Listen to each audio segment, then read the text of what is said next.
Good morning. It's almost 10 o'clock on Thanksgiving Day. Just gonna show you my turkey. I just took it out of the oven.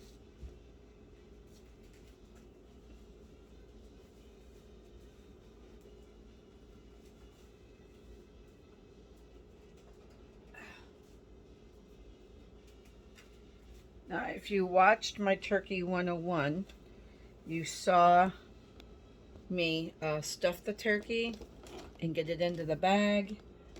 I put, 4 cups of water in here. See, all the water evaporated right out of here. It's gone. There is juice in my bag, but I don't know if I have enough juice to make gravy. There's burnt stuff on the bottom of my pan here. I might have to get that out. So now I just took the temperature of the thigh, or the leg and the thigh area.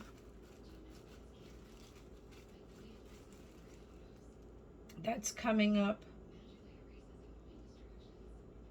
165, and I temped the this part up here of the breast. The one thing I did forget to mention to you on the last video is that when you use these bags, you do have to puncture a few holes in the bag so it doesn't explode. I forgot.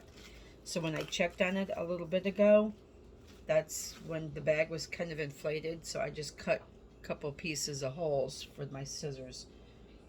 All right, now the breast is registering 180, so that's good. See, he's done. It's almost 10 o'clock.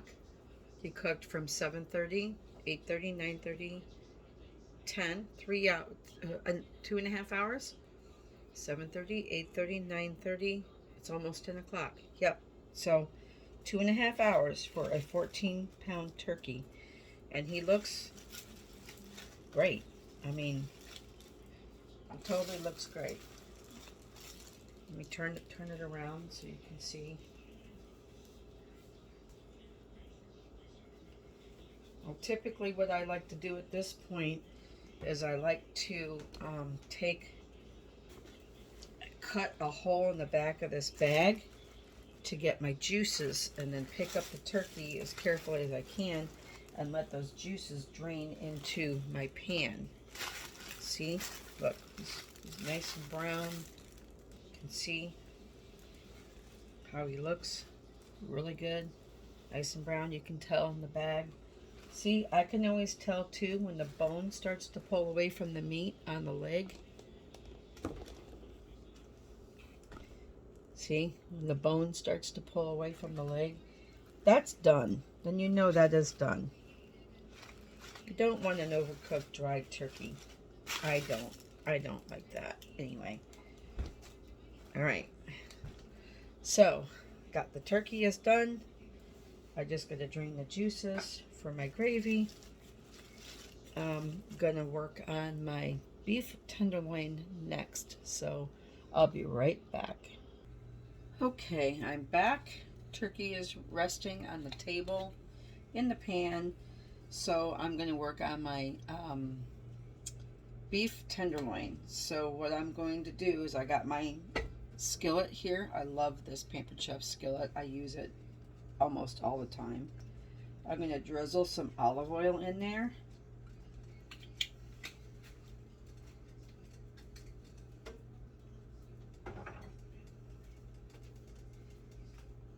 I just cranked up my oven to 450.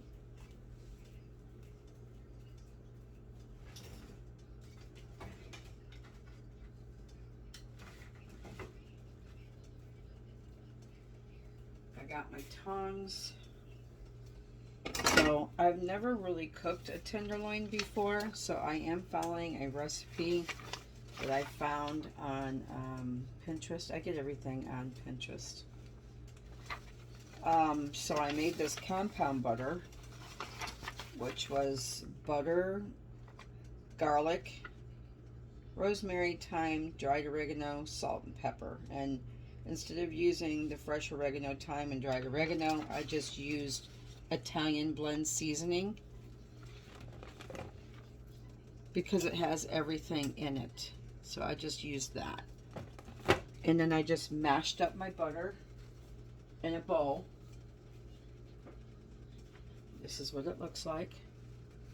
Nice herbed compound butter. So a recipe does say in a heavy cast iron skillet, add the olive oil, and then when it's hot, place the whole beef tenderloin in the skillet and sear on all 3 of the 4 sides for 2 to 3 minutes. So not trying to cook it, we're just trying to get a nice crust on it.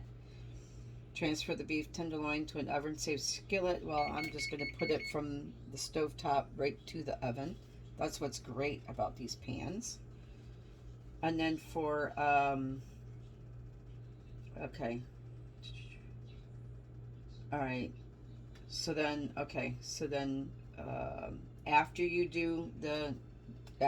sear it, then you're going to turn it over, turn off the heat, and then you're going to rub half of the garlic butter on the tenderloin, and then we're going to put it in the oven 25 to 35 minutes until it reaches 135. That is 135 is medium. Where did it say that? Oh, here. 130 to 135 is medium rare. That's what I'm going to do, because as it sits, the temperature will continue to go up a little bit, and I don't want this one overcooked. So I'm just going to get my meat out of my package. It's been resting on the counter for over an hour because you want it to get down to room temperature as best as you can. Not quite room. It's still cool to the touch, but it said to let it rest. And this is a three pounder. This is a 3 pound. So the recipe was written for a 2 to 3 pound, so that's perfect. I'm just going to cut this package, drain out the blood.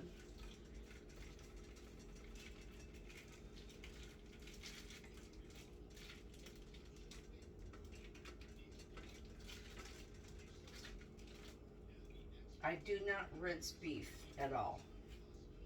So now it did say on the recipe that if your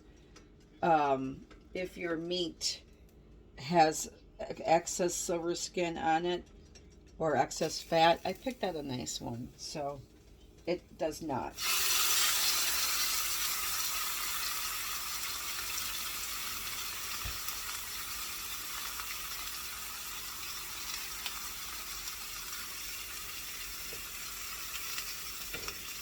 I might need a little bit more olive oil.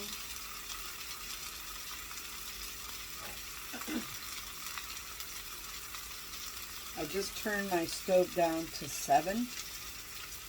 I've had it heating on 8.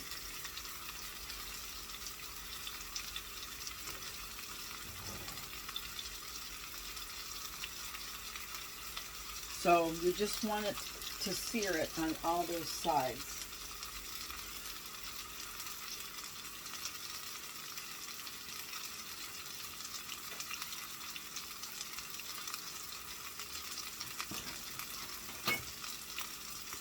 So I'm going to let this sear and I'll be right back. Okay, I'm going to turn it over.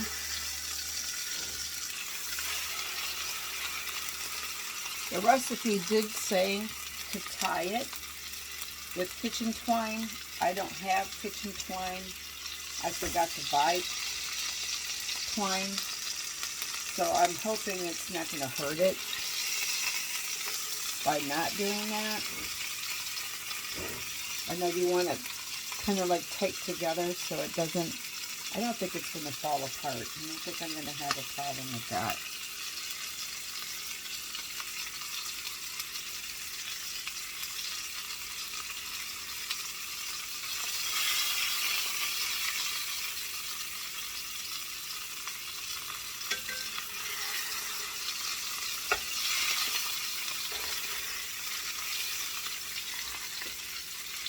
These pans get super, super hot. So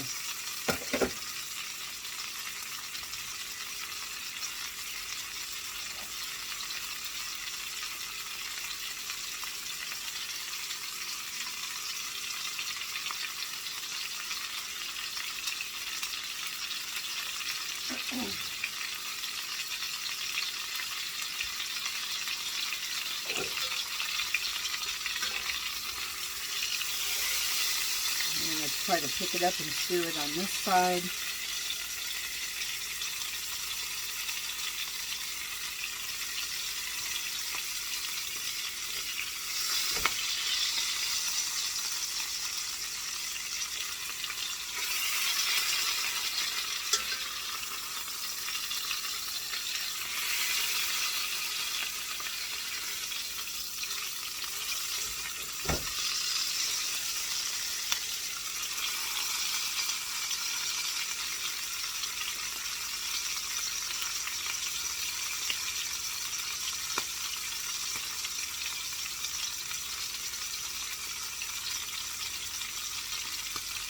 I was going to use my internal probe that I use for my smoker, but I really don't think I'm going to need to do that. I really don't think I'm going to need to do that.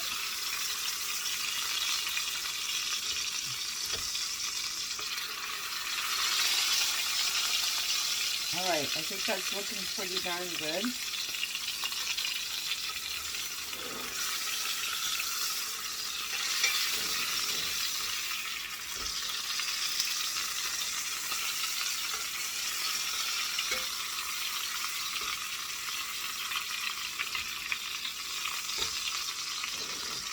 I just turned it down to 6 because I don't want my olive oil to be burning in here.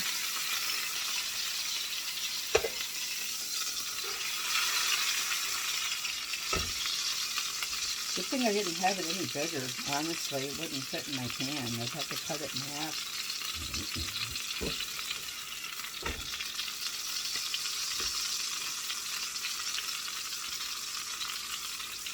Alright, I'm going to turn this off.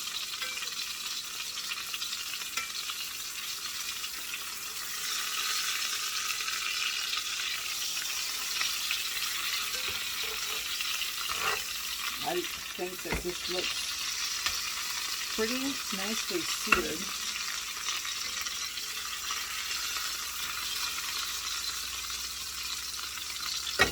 It looks pretty nicely seared to me. I'm going to get my compound butter. And I'm just going to slather it on there.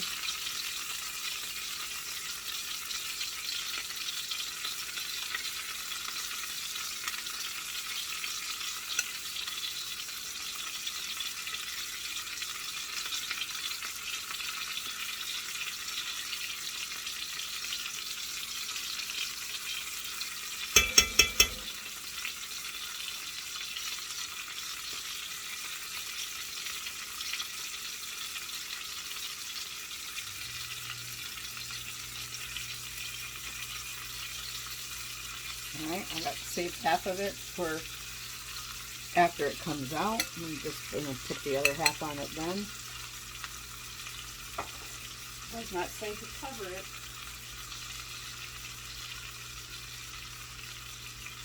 So I'm going to go ahead, put my gloves on.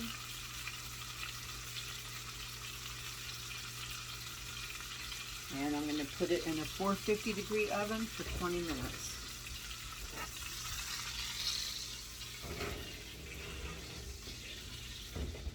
Right there in the pan. That's what I love about those pans. You can seriously just take it from stovetop to the oven. Okay, that is my tenderloin. The next thing I'm going to do is I'm going to wash up some of these dirty dishes. I always have a pile of dirty dishes on the holidays especially. But I'm going to get some of these dishes cleaned up because I'm going to go get my lobster tails out and I'm going to prepare those. And how I'm going to do those is I'm just going to cut them down the middle, leave it in the shell, put it into a roasting pan, cover it with melted butter, and then I'm going to broil it for 7 to 8 minutes. And I think I'm going to do that here and then I'll transport it later. Because I think that's the best way instead of me trying to get to my mother-in-law's and cook them over there.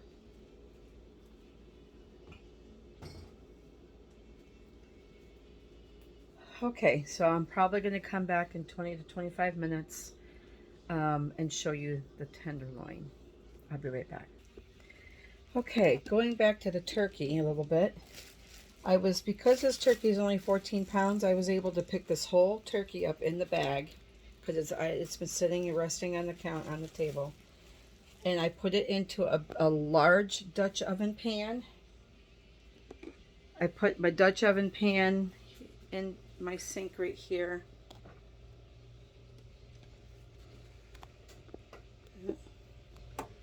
Put my Dutch oven pan right here in my sink. I put the turkey in there and I picked it up and punctured a hole with my scissors. Drained all that juice out, which sometimes turkeys give me a lot of juice and sometimes not so much. So I'm going to make a roux with my gravy, with my juices. So I'm going to do that with you.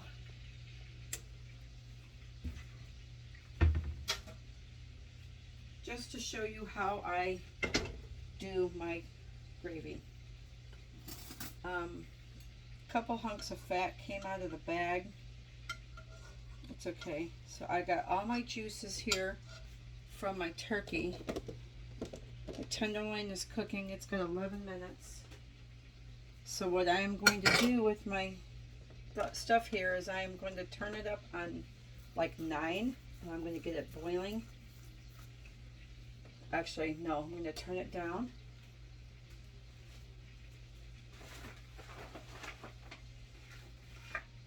I'm going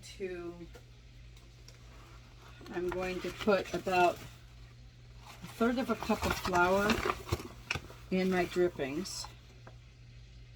Because when I make gravy, I make a lot of gravy. I think it's going to need to be 2/3. All right, we'll whisk it together.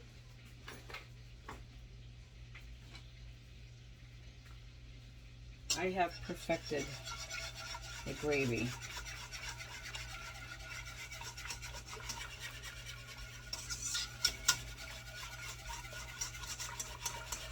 Normally, I don't do it this way. Normally, I make a roux first.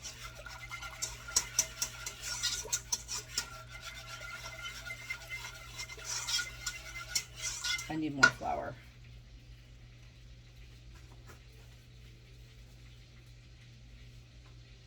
Normally, I take 2 sticks of butter and I make a roux. And then I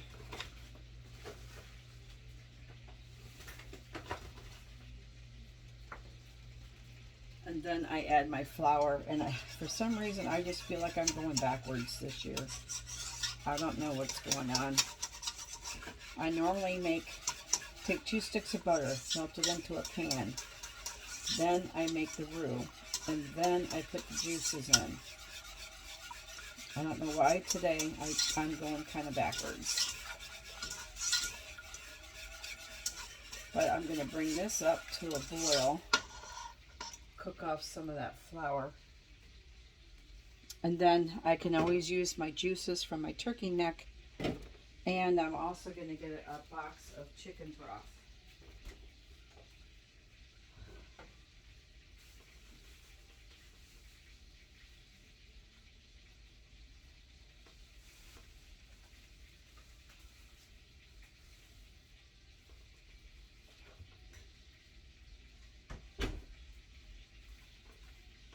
I bought chicken stock this time instead of broth.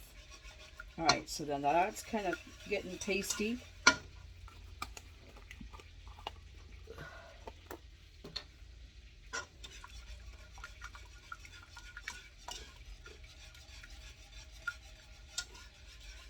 don't know if my gravy's going to taste as good this time, because I normally, like I said, I usually take 2 sticks of butter, melt it into a pan, make my roux, then I add my juices, then I add my broth,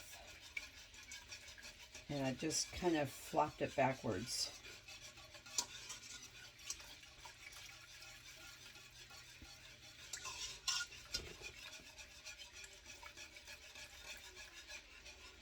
I'm going to add my turkey neck juice to it.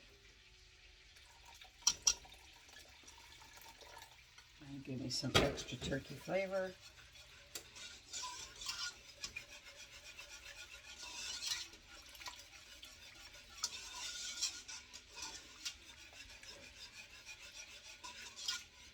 I got 7 minutes on my tenderloin. I'll be temping that. Bring this up to a boil.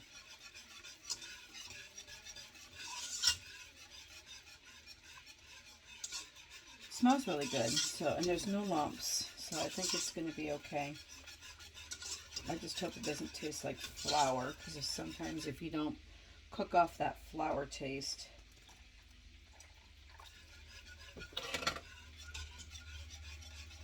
then your gravy tastes like flour. At this point, I'm going to add, I do not use that browning agent for gravies. I know they have, what do they call that? Bouquet of something. I don't know. A lot of people use that in their gravy. I do not. I don't want some kind of a browning agent. I've never used it. I don't remember what they is. Something bouquet of something. There's 2 different ones on the market. I don't use that. I don't need it. Even when I make beef gravy, which I don't make a lot of beef gravy. So see, as you bring this up to a boil and it starts to thicken more, you keep adding your broth. If your turkey gives you a ton of drippings, hallelujah for you. That's what you want, you know. But sometimes my turkeys don't give off a lot of liquid, so therefore I have to substitute with chicken stock. I use what broth I have, and I do my giblets and my neck.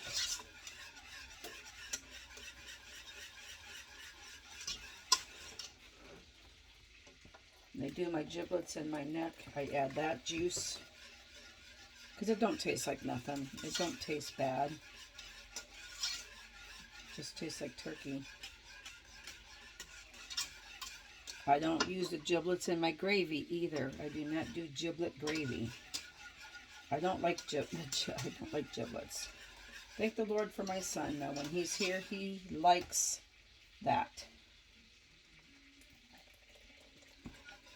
This is one step done.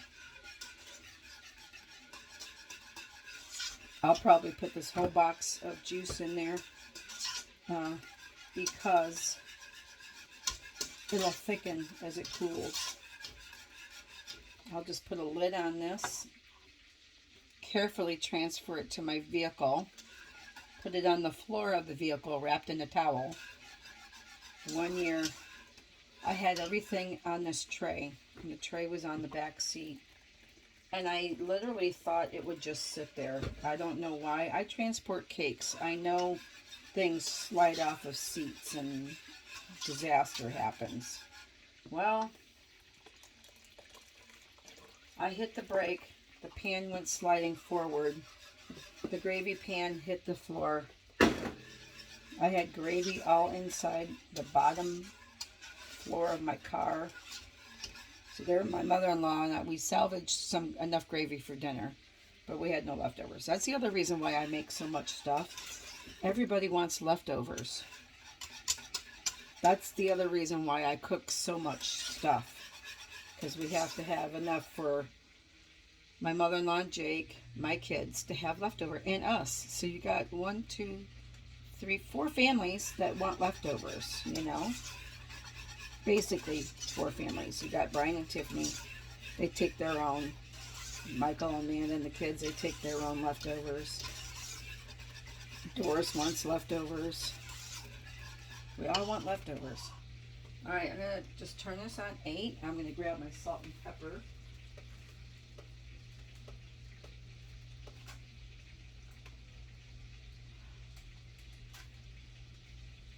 When we woke up this morning, we woke up to a very dreary Florida day. No sun. Looked like it was going to rain. I'm just going to put a few sprinklings of salt, because once you overdo the salt, it's hard to back up. And my broth, my turkey stock, or my chicken stock had salt in it. A little bit of pepper.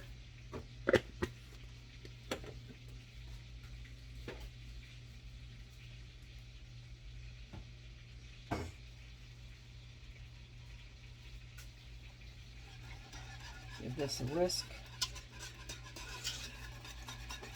It's looking really, really good. I would say that's done. It smells delicious. I'm just going to give it a quick taste. My husband likes his food's salty. I'm going to take my spoon. Oh, there's my tenderloin is going to be ready. Always taste your foods. Of course, I'm not going to cut my turkey and taste it, but your gravies and your soups, when you do stuff, just make sure you taste it.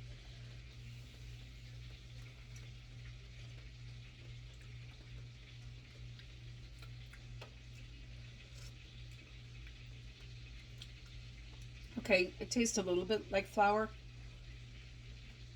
because I didn't do that step separate. But it's good. It's not bad. It's delicious. But I usually make butter gravy. So, the proper way to make gravy is have your juices from your turkey in a separate pan. If you need a lot of gravy like I do, use a Dutch oven pot. All right, hold on 1 minute. Okay, here is my beef tenderloin. Boy, does it look amazing. It looks so good. So I'm going to temp it.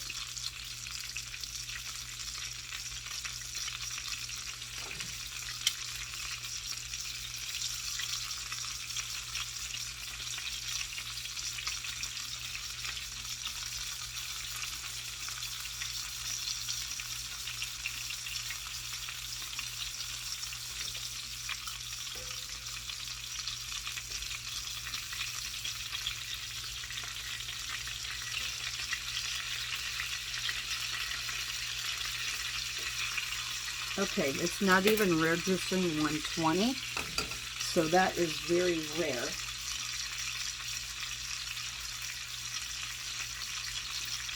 Because the recipe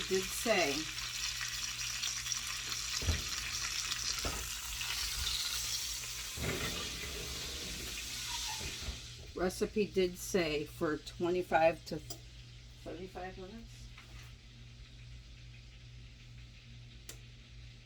130 to 135 is medium rare. Medium rare. So it did say total time would be 25 to 35 minutes. I put it on for 20 minutes. So I'm going to put it on another 7 minutes. It would be 27 minutes. I really am trying not to overcook this one. Okay, back to the gravy. Proper way to make gravy is put your juices in one pan, set it aside. Take a large pot if you need a lot of gravy. 2 sticks of butter in there, melt it. Add enough flour to make a paste.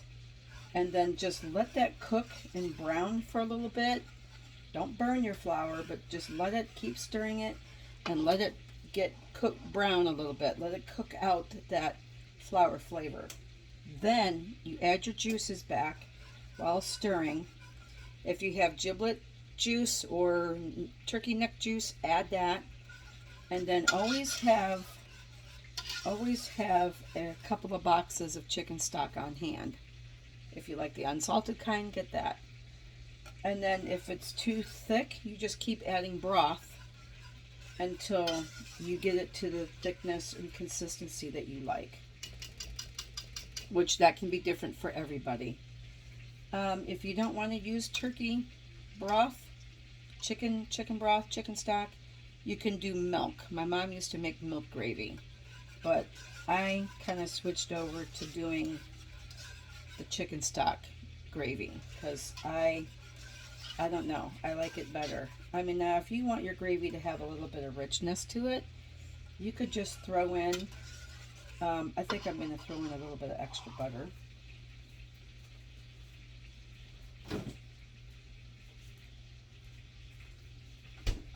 You could throw in just a couple of blobbles of heavy cream. That will make your gravy taste really rich and luscious, if you wanted to do that. I don't think I'm going to do that. If I did do that, it would probably help with the flour taste, because it'll give it a different flavor. I'm just whisking that butter in there. Butter will give it an extra richness. I did not add butter to my pan. If you're on a low-fat diet, don't put the extra butter, but it's really good. All right, that is it for the gravy. I'm just going to put a lid on this, put it on the back part of my stove, and then I'll be back in a little bit when my tenderloin comes out. Okay, getting ready to take out my tenderloin. It's been an additional 7 minutes. Looks amazing. I'm going to temp it. See if I can.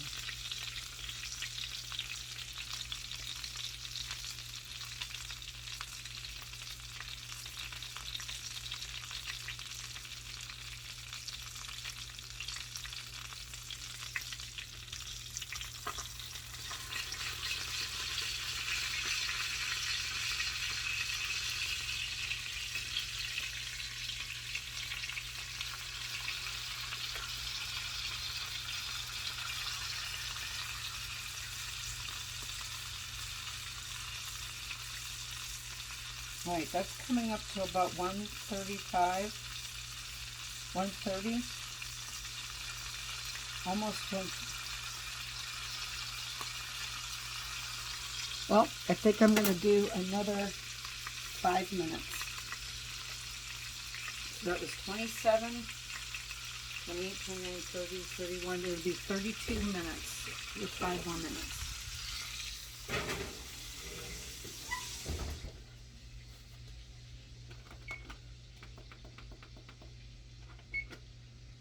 I'm really trying to watch this closely because I don't want it to be overcooked. I want it to be a medium rare. Okay, 5 more minutes.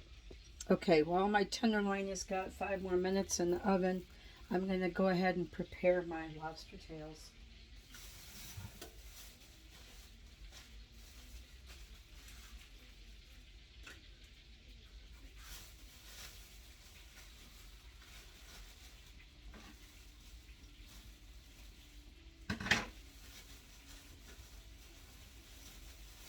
Still frozen. Look at these bad boys. Oh my gosh. I'm just going to get them in my sink. They're still frozen, so I'm going to rinse them with cold water.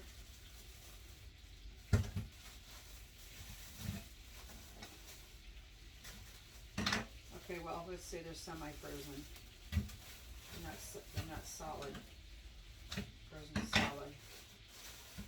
I had them in the fridge overnight. Look at these lobster tails. These look like really nice lobster tails.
while I prepare these, I'll be right back. Okay, my tenderloin just came out. I'm going to give it another temp.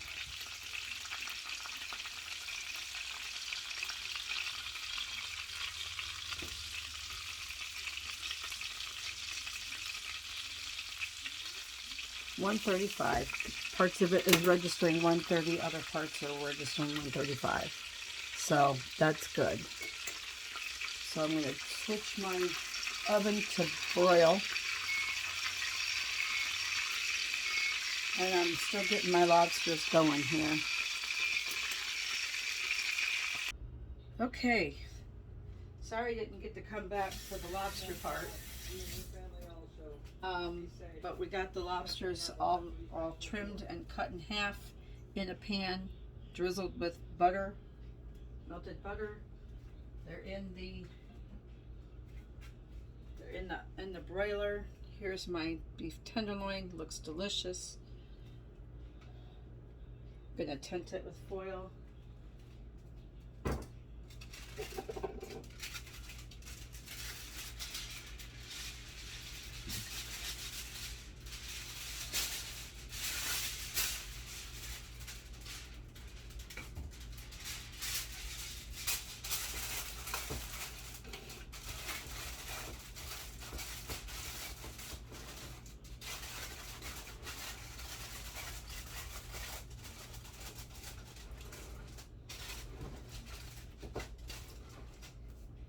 I'm going to start packing up my food.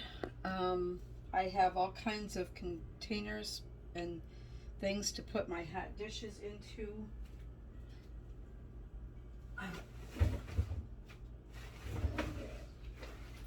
I have 2 of these big insulated bags. They come in very handy for hot or cold items. They work very well. Why is that in there?